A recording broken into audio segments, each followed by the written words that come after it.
Assalamualaikum pemirsa. Di video ini saya Bunda Nisa mau berbagi melatih bagaimana anak belajar berjalan, dan di anak pertama ini yang namanya Amena itu 10 bulan sudah bisa berlari-lari.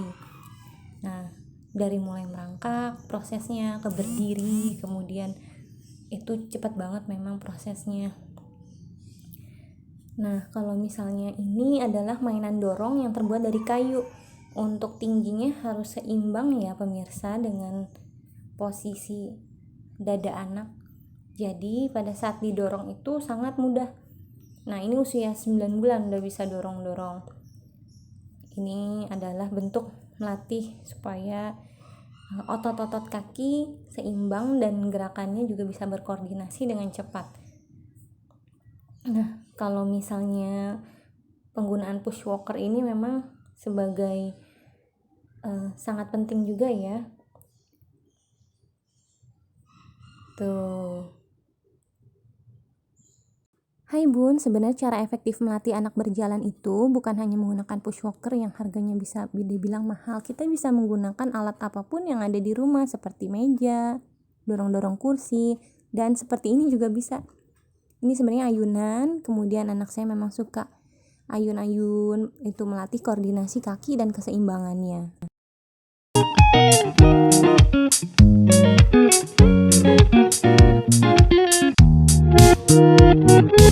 Oh iya Bun, hindari penggunaan alas kaki ya saat berada di dalam rumah, karena kalau menggunakan alas kaki itu kan bisa licin, bisa menghambat nanti keseimbangan dan sensasi rasa di kaki anak.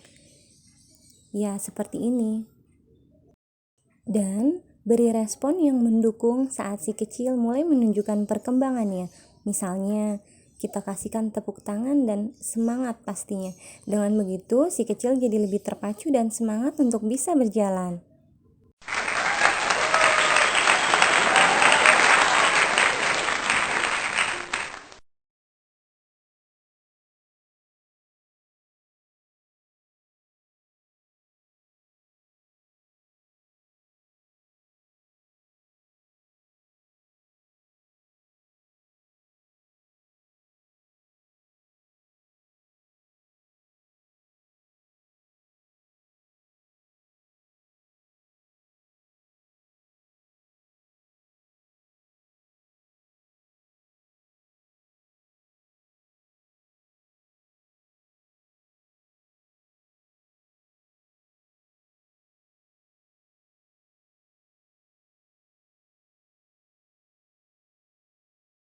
Hal lain yang saya sarankan adalah anak kita bisa main dengan teman sebayanya yang sudah bisa berjalan Bunda. Perbanyaklah bermain, kemudian atur tanggalnya bersama teman-teman, sebab kalau misalnya kita contoh apa yang anak lihat, itu ia akan ikuti.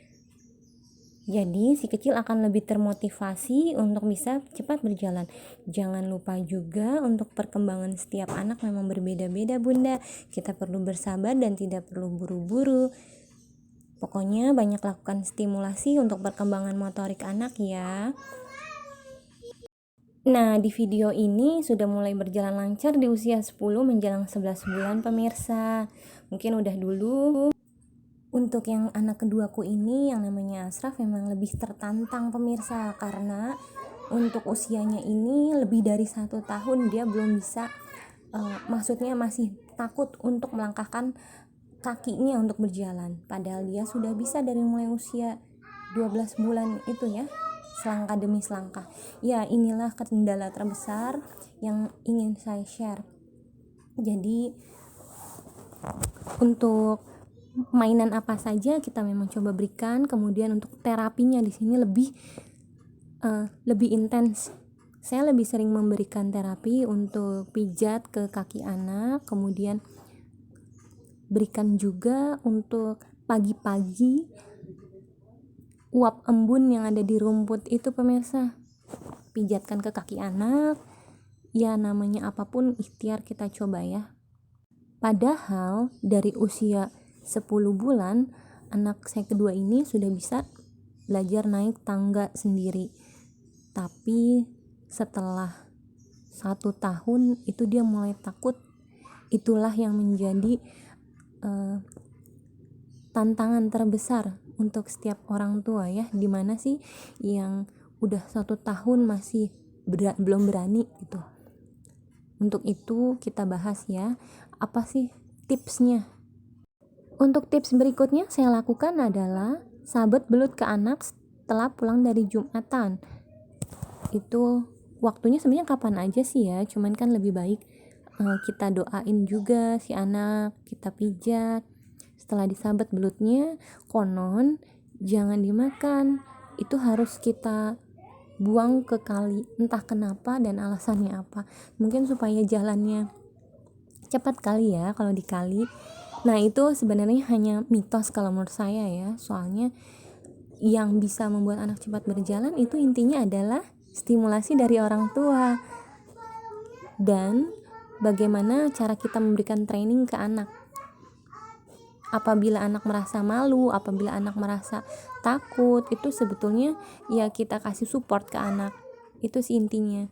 Ini yang saya rasakan saat melatih anak saya yang bisa dibilang terlambat atau di atas 1 tahun berjalan. Setelah 14 bulan dia baru bisa lancar berjalan.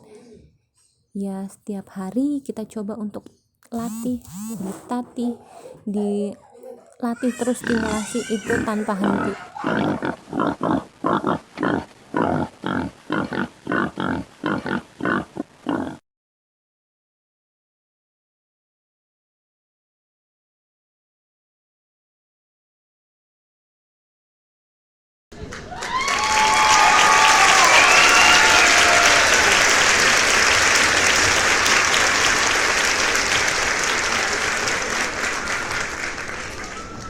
Sebenarnya saya tidak terlalu memaksakan untuk kegiatan anak memaksakan belajar berjalan, harus bisa ini, harus bisa itu. Tidak, ini adalah apapun media yang ada di rumah dicoba oleh anak ya pemirsa. Berupa latihan memanjat kasur, apapun yang ada. Sebenarnya ini sangat sederhana sekali. Kalian juga bisa mencobanya di rumah. Ya ampun, penuh kesabaran banget nih pemirsa, dimana setiap hari kita harus menstimulasi dan melatih terus anak. Nah sebenarnya apa sih alasan anak malas berjalan? Mungkin karena sering digendong. Iya betul sekali, karena sering digendong. Jadi anak saya juga memang dia sebetulnya bisa ya untuk melangkah, tapi suka ingin digendong. Entah kenapa, jadi pada saat kakinya mau ditaruh di bawah itu suka takut duluan. Tapi sebetulnya setelah dicoba ya dia bisa begitu. Dan kapan sih anak boleh dititah? Sebenarnya dari mulai 6 sampai 1 tahun juga udah bisa ya, tergantung dari keadaan anak. Kemudian pokoknya kalau misalnya lebih dari 18 bulan itu yang memang sudah bahaya. Tapi dari mulai 1 tahun kan kita juga harus was-was ya bunda.